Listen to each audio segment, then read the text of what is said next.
Question number 2। Cricket team के coach ने रुपये 3900 में 3 बल्ले तथा 6 गेंदें खरीदे। बाद में उसने एक और बल्ला तथा उसी प्रकार की 3 गेंदें रुपये 1300 में खरीदी। इस स्थिति को बीजगणितीय तथा ज्यामितीय रूपों में व्यक्त कीजिए। सबसे पहले तो इस सवाल पे जो जिक्र हो रहा है वो बल्ले और गेंद के खरीद से संबंधित हो रहा है, इसलिए हम सर्वप्रथम इन दोनों के जो मूल्य हैं उनको मान लेंगे। माना एक बल्ले का मूल्य बराबर ₹X, माना एक गेंद का मूल्य बराबर ₹Y। इसके बाद हम दो यहाँ से शर्त बनाएंगे, तो इसमें पहले हम चलेंगे प्रथम शर्तानुसार। सवाल में कहा जा रहा है कि कोच ने रुपये 3900 में 3 बल्ले तथा 6 गेंदें खरीदे, तो इसको हम लिख लेंगे 3 बल्लों तथा 6 गेंदों का मूल्य बराबर ₹3900। अब अगर थोड़ी देर के लिए हम एक बल्ले का मूल्य मान लें ₹100, ये केवल हमने समझने के लिए माना हुआ है, और एक गेंद का मूल्य हम मान लें ₹10। तो अगर हम 3 बल्लों तथा 6 गेंदों का मूल्य निकालेंगे तो हम हिसाब लगाएंगे पहले 3 बल्लों की कीमत का। अब एक बल्ले की कीमत ₹100 है, तो 3 बल्लों की कीमत हो जाएगी 3 गुणा 100। एक गेंद की कीमत ₹10 है, तो 6 गेंदों की कीमत हो जाएगी 6 गुणा 10, और टोटल मूल्य इन दोनों का योग हो जाएगा।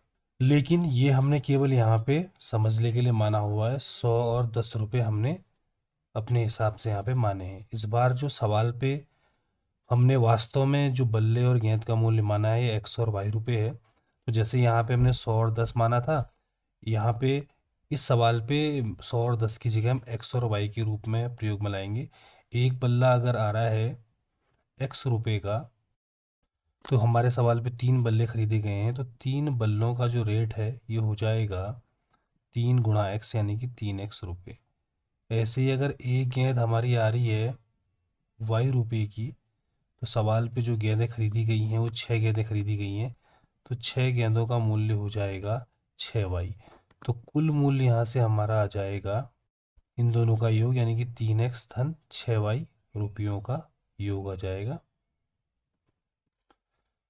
अब सवाल पे यही मूल्य हमें जो है ₹3900 दे रखा है, तो हम यहाँ पे 3 बल्लों 6 गेंदों का मूल्य जो हमने निकाला है उसको हम LHS पे लिख देंगे, जो कि 3X धन 6Y आया हुआ था, और बराबर के बाद ₹3900 ऐसे रहेगा। बीजगणितीय रूप वैसे ही बन चुका है। अगर हम इस समीकरण को देखते हैं तो इसमें सारे पदों में 3 का भाग जा रहा है, और हमारे पास नियम है किसी समीकरण के दोनों पक्षों में किसी समान क्वांटिटी से अगर हम भाग दे देंगे तो उससे समीकरण के मान में कोई प्रभाव नहीं पड़ता है। तो इसलिए हम दोनों पक्षों में 3 से भाग दे देंगे,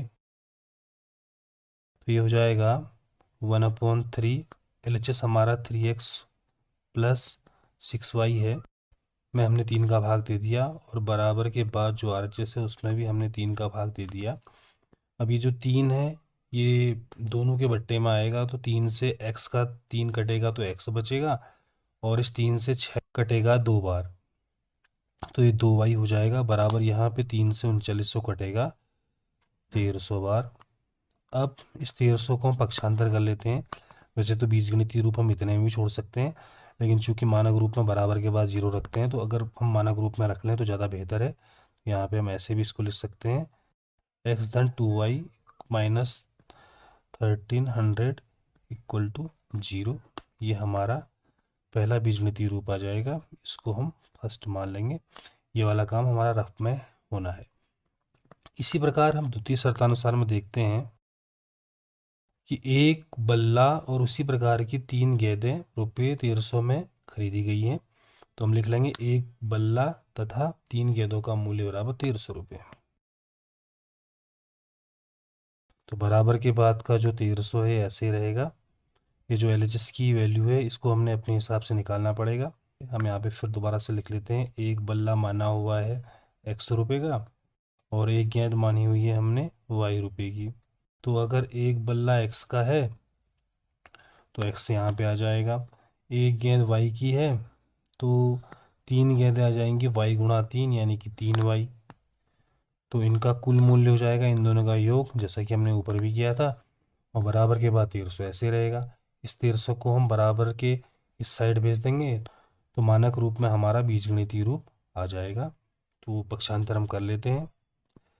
x plus 3y minus 1300 equal to 0।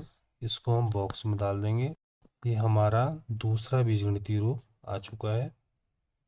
इसे हम लिख भी देंगे। समीकरण 1 तथा 2 प्रश्न के बीजगणितीय रूप। इसके बाद हमने ग्राफीय रूप यानी कि ज्यामितीय रूप में दर्शाने के लिए प्रत्येक समीकरण को लेना होगा और प्रत्येक समीकरण से हमने दो दो बिंदु निकालने होंगे। तो सबसे पहले हम समीकरण नंबर 1 को ले लेते हैं। समीकरण नंबर 1 से x plus 2y minus 1300 equal to 0। यहाँ से हम x या y में से किसी की भी वैल्यू निकाल सकते हैं। x की वैल्यू निकाल लेते हैं हम यहाँ पे, क्योंकि ईजी है, सीधे से निकल आ रही है।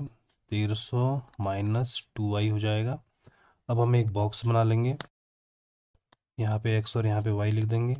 अब हम बराबर के बाद y की वैल्यू रखेंगे और उसके बेस पे हम x की वैल्यू निकालेंगे। तो y की वैल्यू हम कुछ भी रख सकते हैं। मान जो हम निकालते हैं लगभग अगर बराबर के रूप में आए तो पैमाना मानना भी काफ़ी इजी रहता है। y का मान 650 रख लेते हैं, 650। इससे क्या होगा कि 1300 माइनस 2 इंटू 650 यानी कि 1300 ही हो जाएगा, यानी कि x की वैल्यू हो जाएगी 0। तो यहाँ से हमें बिंदु मिल जाएगा पहला वाला, जो कि होगा 0,650। 0,650 के बीच में अंतर तो है, लेकिन इसे हम पैमाने के रूप में मानते हुए आसानी से दर्शा सकते हैं। इसके बाद अगली वैल्यू निकालने के लिए हमें ज़्यादा सोचना नहीं है। हम 650 को 700 कर लेते हैं या 600 कर लेते हैं। ऐसा करते हैं, हम इसे 600 कर लेते हैं। इससे x की वैल्यू प्लस में आएगी। तो 1300 माइनस 2 गुणा 600 यानी कि 1300 माइनस हो जाएगा 1200, यानी कि आ जाएगा ये 100। तो हमारा जो दूसरा बिंदु ये आ जाएगा नीचे को 100,600। तो यहाँ पे हमारे जो बिंदु मिल चुके हैं हम इनको नाम दे देंगे। माना a बराबर 0,650, b बराबर 100,600। जब हम इन दोनों को ग्राफ में दर्शाएंगे तो रेखा x धन 2y माइनस 1300 बराबर 0 हमें प्राप्त हो जाएगी। इसी प्रकार हम समीकरण नंबर 2 को लेते हैं और उसके दो बिंदु निकाल लेते हैं। समीकरण 2 से x धन 3y माइनस 1300 बराबर 0 था। यहाँ से भी हम x की वैल्यू निकाल लेते हैं। तो ये वैल्यू आ जाएगी 1300 माइनस 3y। यहाँ पे भी हम एक बॉक्स बना लेते हैं। x यहाँ पे लिखा, y यहाँ पे लिखा। अब हम y की वैल्यू रखते हैं। माना हमने y की वैल्यू यहाँ पे रख दी 400। तो ये हो जाएगा 1300 माइनस 3 इंटू 400 यानी कि 1300 माइनस 1200 यानी कि आ जाएगा 100। तो हमारा बिंदु आ गया है यहाँ पे नीचे की ओर को 100,400। इसके बाद हम इस 400 को बढ़ा भी सकते हैं और घटा भी सकते हैं। अगर इसे मैं 500 करता हूँ तो x की वैल्यू नेगेटिव आ रही है। नेगेटिव भी हम ले सकते हैं, लेकिन ज़्यादा आसानी के हिसाब से मैं पॉजिटिव ही मान कर रहा हूँ, तो इसलिए मैंने इस 400 को 300 कर लिया है। तो x की वैल्यू हो जाएगी 1300 माइनस 3 इंटू 300 यानी कि 1300 माइनस 900 यानी कि आ जाएगा 400। तो हमारा जो दूसरा बिंदु नीचे को मिल चुका है 400,300। इनको हम नाम दे देते हैं। माना c बराबर 100,400, d बराबर 400,300। अब हम इनको ग्राफ में दर्शा लेते हैं। हमने ग्राफ में x अक्ष और y अक्ष बना लिए हैं। ये टोटल लाइन हमारी x अक्ष है, ये वाली लाइन हमारी y अक्ष है, और ये दोनों लाइनें जहाँ पे काटती हैं वो हमारा मूल बिंदु होता है। इसको हमने O से व्यक्त किया हुआ है। अब अगर हम इस बार के जो बिंदु हैं उनको अगर देख लें तो पहला बिंदु 0,650 है, यानी कि 0,650 है, और दूसरा बिंदु 100,600 है।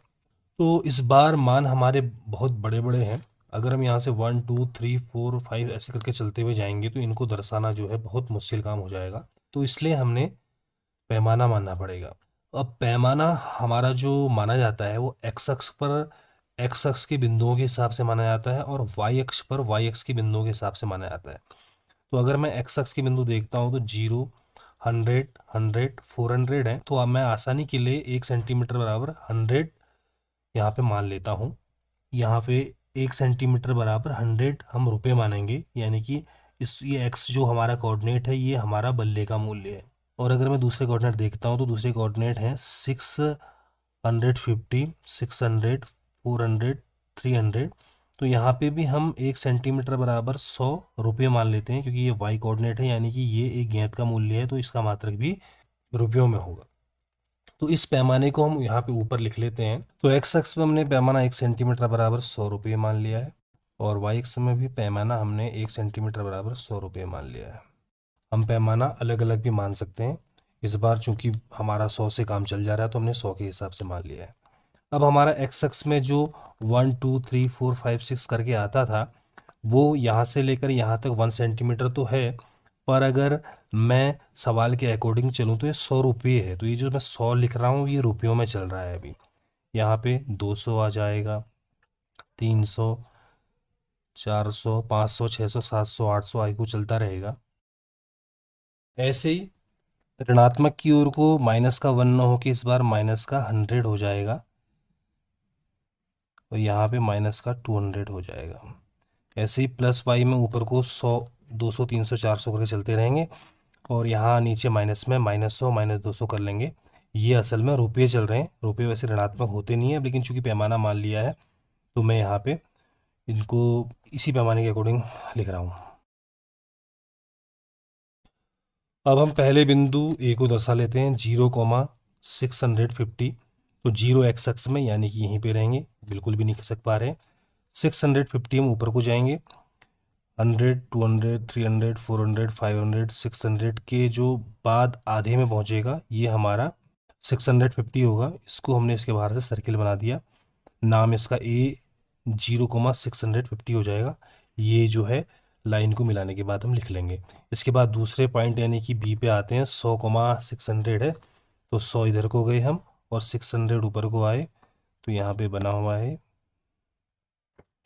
अब इन दोनों को हम मिला देते हैं, तो हमारी रेखा x + 2y - 1300 मिल जाएगी। दोनों साइड पे एरो दे देंगे, और किनारे पे हम इसका नाम लिख देंगे, x + 2y - 1300 = 0। बिंदु का भी हम नाम लिख देते हैं, ये हमारा a 0,650 है, और ये b 100,600 है। इसके बाद हम c को दर्शाते हैं। c हमारा 100,400 है, तो 100 हम आएंगे x अक्ष में, यानी कि ये, और 400 हम यहाँ से ऊपर जाएंगे, 1 2 3 4 में यहाँ पे 400 है, तो ये हमारा पॉइंट c हो जाएगा 100,400। तो d को अगर हम देखते हैं, तो ये 400,300, 400 में जाएंगे और ऊपर को 300 में जाएंगे, तो ये हमारा यहाँ पे पॉइंट मिल चुका है। इसके बाहर हमने सर्किल बना दिया। अभी हम इसको मिला लेते हैं। उससे पहले इसका नाम दे देते हैं c 100,400, d 400,300। इसको हम मिलाते हैं, ये हमारा ग्राफी रूप यानी कि ज्यामितीय रूप हो जाएगा। दोनों साइड पे हमने एरो दे दिया और नाम लिख दिया, x + 3y - 1300 = 0। तो ये हमारा ज्यामितीय रूप यहाँ पे हो चुका है। इसको हम अपने जो लिखे हुए काम है उसके साथ नत्थी कर लेंगे।